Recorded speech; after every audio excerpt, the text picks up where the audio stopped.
Hi guys, I'm Courtney. And I'm Lisa. And welcome to the next chapter in the Book of the Dead, brought to you by Darkcast Network, indie podcasts with a twist.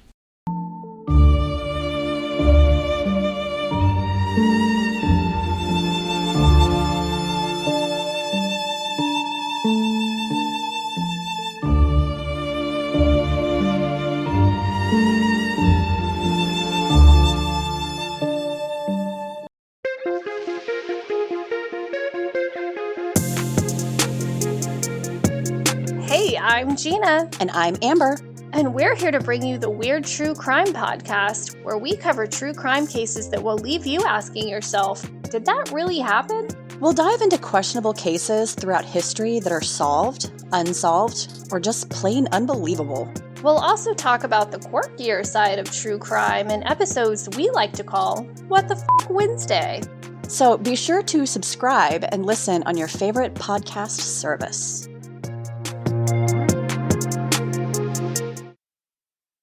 Oftentimes you'll see true crime podcasters will title their episode The Mysterious Death of Someone. And while this case could be titled that, for the family of victim Kaylene Oehling, especially for her father Jason, they feel there is no real mystery to their loved one's death. They consider her death a murder, and they also believe they know who her killer is. After seeing the message the man they suspect of Kaylene's murder, who is named Michael Manno, sent to Jason, I tend to agree.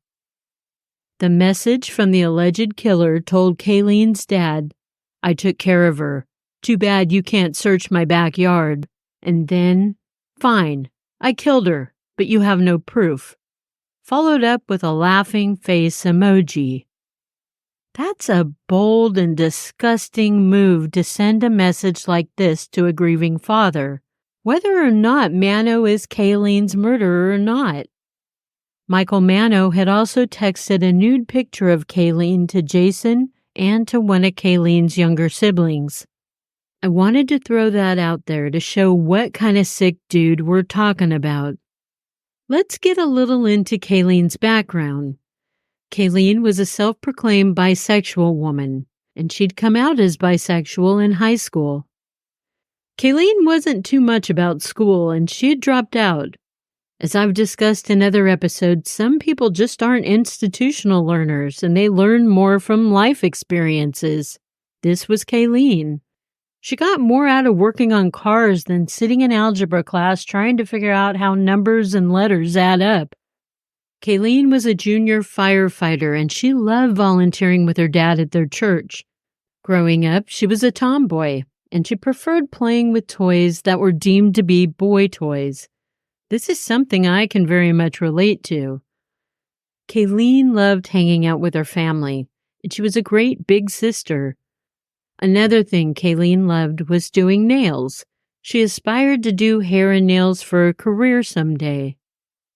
While it's not 100% clear just how Kaylene met Michael Manno and became romantically involved with him, what is clear, this guy was not a good match for her. Manno was 25 years Kaylene's senior, making him 44 or 45 years old when they started to date. He also has a felony rap sheet as long as a new roll of toilet paper. And I thought that a fair comparison since this guy is a shit stain of a human. Kaylene broke it off with Manno when she discovered he was cheating on her with another woman. And after Manno's love bombing of Kaylene was all done, she started to see him for the asshole he really is. Weeks after their breakup, Kaylene found out she was pregnant with Manno's baby. Jason, her dad, accidentally discovered about Kaylene's pregnancy a few months before she went missing. He'd gone into her room to get something while she was in the shower, and he saw the positive pregnancy test. Both of Kaylene's parents came together and sat her down for a long conversation. That's when Kaylene decided to move in full-time with her dad and her then stepmom. They were going to help with the baby and help Kaylene get her GED. Both things were something Kaylene really wanted to have happen. Kaylene moving in with Jason was going to be a good thing. It got her away from Michael Manno, and it put Kaylene on the right track to raise her baby. Exactly 4 years ago is when 20-year-old Kaylene Oehling disappeared, making her family frantic with worry. The date was January 10th, 2020, right before the shit show of COVID had everyone locked down. Kaylene was out visiting a friend before she was supposed to head to her mom's home in Etna, Pennsylvania. Kaylene had plans to babysit her younger siblings who lived with their mother. However, in spite of texting her mom very early in the morning that she'd be there later, Kaylene would never get to her mom's. Later that same day, Kaylene's mom called Jason to let him know that Kaylene never showed up, and no one could get Kaylene on her phone either.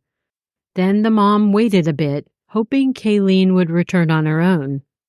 But when that didn't happen, she went and filed a missing persons report on January 12th.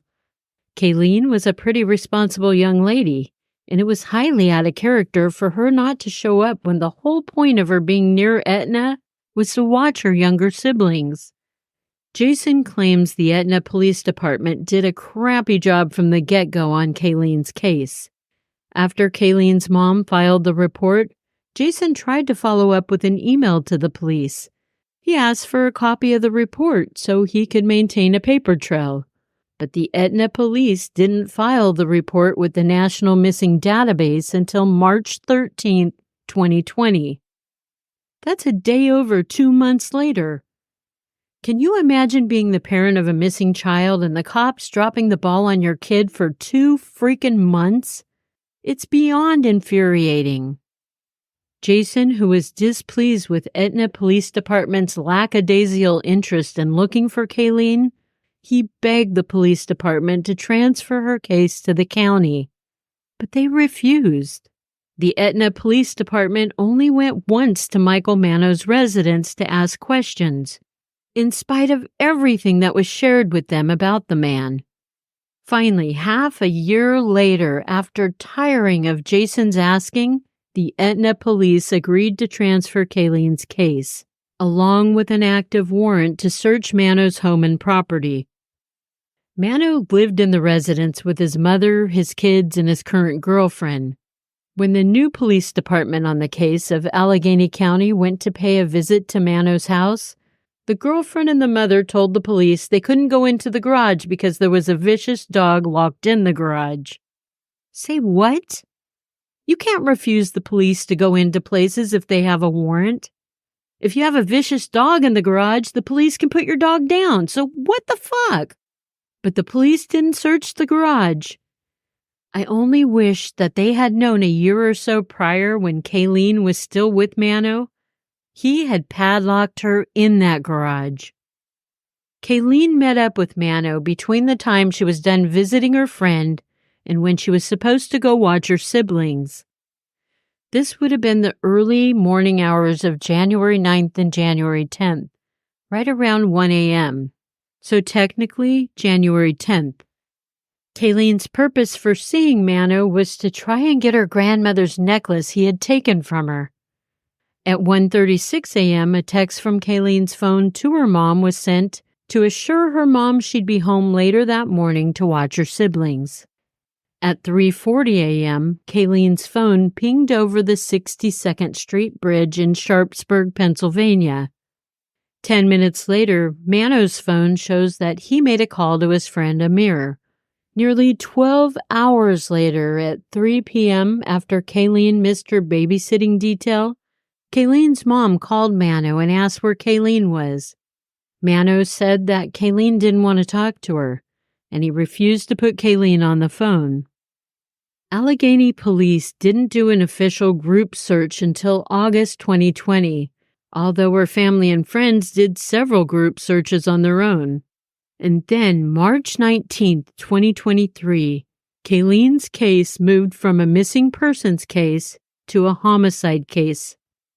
Because March 19, 2023, is when her remains were discovered in Allegheny County. And now I'm going to pass the baton to Courtney of the Book of the Dead for more information on Kaylene's case. Courtney? Thanks, CJ. On March 19th, 2023, a Sunday, hunters were in the woods near the 1200 block of Washington Boulevard in the Lincoln-Leamington-Belmar area of Pittsburgh, Pennsylvania, just after 2:15 p.m., when they stumbled upon a human skull. Once investigators were called, they arrived and found more human remains. That Friday, the remains were confirmed to be that of Kaylene. When he was notified, Jason said, quote, "All the blood just ran from me. Just hearing them words, Jason, it's Kaylene. It's confirmed. Total shock. Just total shock because you just always hope for a different outcome." And I can only imagine the mix of emotions that comes from being notified that your loved ones have been found after waiting years for information. There's the anguish of having the unimaginable pain of learning that his daughter is gone, but you also have that sense of something akin to relief because Jason can lay his baby to rest. But now there is that ache and suffering of just waiting for answers as to what happened. On March 24th, once the family was notified about the identification, Jason and other family members arrived at Washington Boulevard to create a memorial for Kaylene at the site where she was found. While there, Jason and his daughter found 2 more bones. Pittsburgh police and the Allegheny County Office of the Medical Examiner were notified of the discovery, and they came back to the scene to investigate, where the medical examiner found an additional bone. According to Jason, the manager of operations for the Allegheny County Office of the Medical Examiner, Nelson Early, confirmed on the 30th that the bones were the forearm, shoulder, and toe of Kaylene Oehling.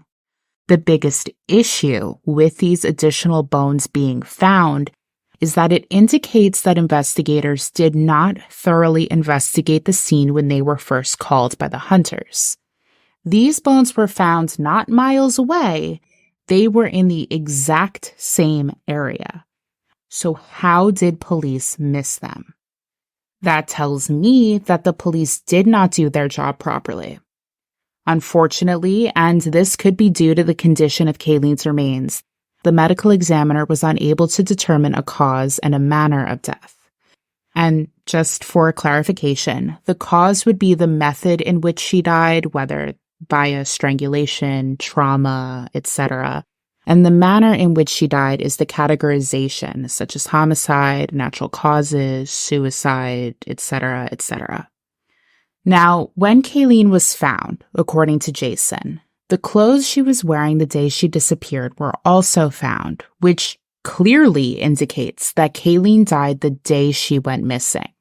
So, at least in my mind, police would have to be looking at the last person confirmed to have seen Kaylene that day, which was Michael Manno. Additionally, the site where she was found was about 20 feet away from land reported as belonging to Michael Manno's father, Pasquale, just beyond the railroad tracks. This area also had security cameras nearby, which, if police had done a proper investigation from the get-go, it's very possible they would have discovered these cameras and would have been able to view the footage if they investigated Michael Manno and his family properly.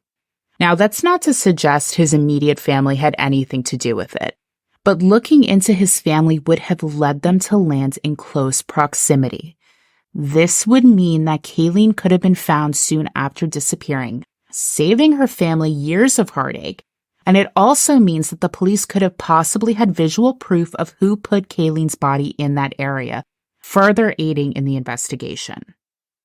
Now, the Allegheny County District Attorney's Office did confirm that Kaylene's death is being investigated as a criminal matter, but they have been incredibly tight-lipped about the investigation thus far, which is interesting because they have a person of interest in Michael Manno at the very least.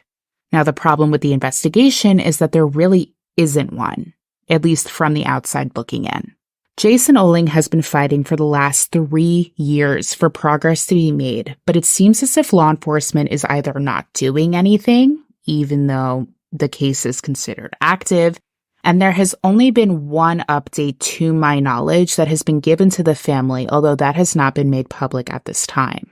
Either way, if they aren't really talking, then the assumption is that they aren't doing their jobs. But unfortunately, as we've seen before, this happens all too often. So we're going to talk about Michael Manno, the man that Jason Oehling wholeheartedly believes killed his daughter. And there is even an alleged confession from Michael, but the DA's office refuses to sign an arrest warrant. First of all, this shining example of an exemplary citizen has had multiple charges filed against him going back to 1994. These include charges of corruption of minors, reckless endangerment, statutory sexual assault, conspiracy, and criminal solicitation. And that is just to name a few. We're talking career criminal. Additionally, the corruption of minors charge was due to Michael Manno sending sexually explicit photos of Kaylene to her younger sister in 2022 via Facebook, as well as to Jason himself. Now, Michael took a plea deal in regard to this, pleading no contest, and was sentenced to 6 to 12 years in prison with 1 year of probation. He was also barred from having any contact with the victim. It's interesting to me, though, that he only got 1 year max when, according to Pennsylvania law, the sentence for corruption of a minor related to a sexual act is up to 7 years, and it's considered a serious criminal offense because it is one. Now, that's besides the fact that this was clearly a taunt when you take into consideration the fact that Michael, as CJ said, taunted Jason on Facebook saying that he killed Kaylene prior to this happening. In fact, let me repeat to you the direct quote. Michael said, quote, "I took care of her. Too bad you can't search my backyard. Fine, I killed her, but you have no proof." And then he very kindly added a laughing emoji.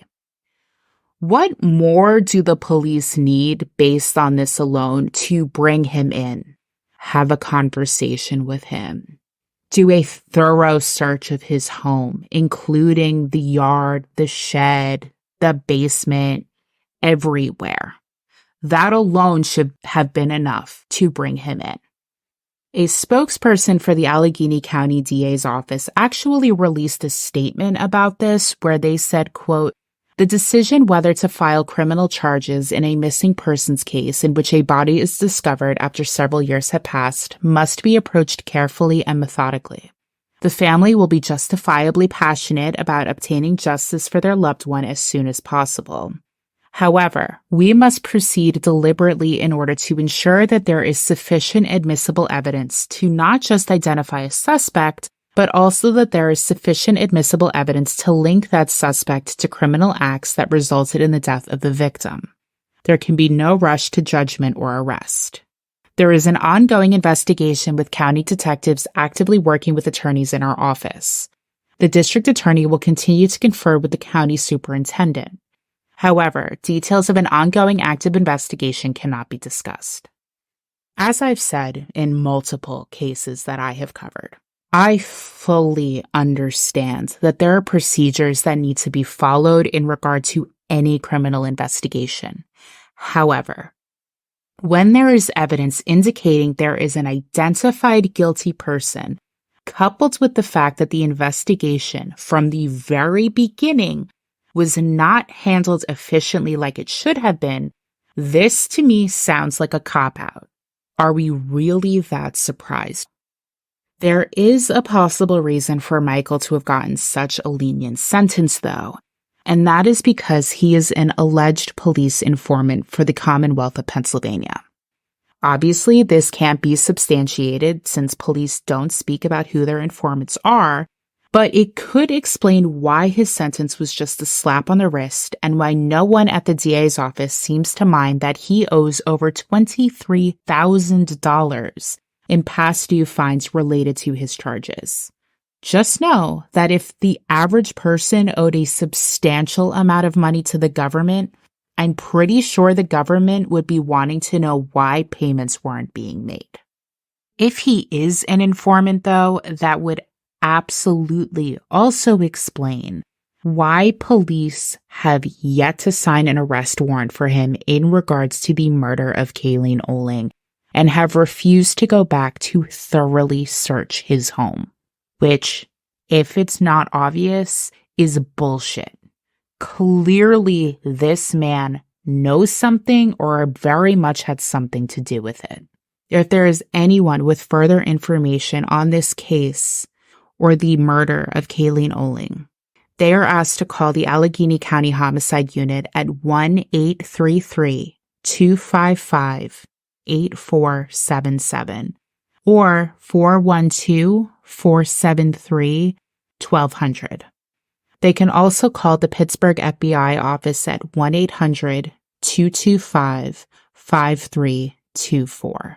The case number is 0127520. Thank you so much, Courtney, for coming together with me on the case of Kaylene Oehling.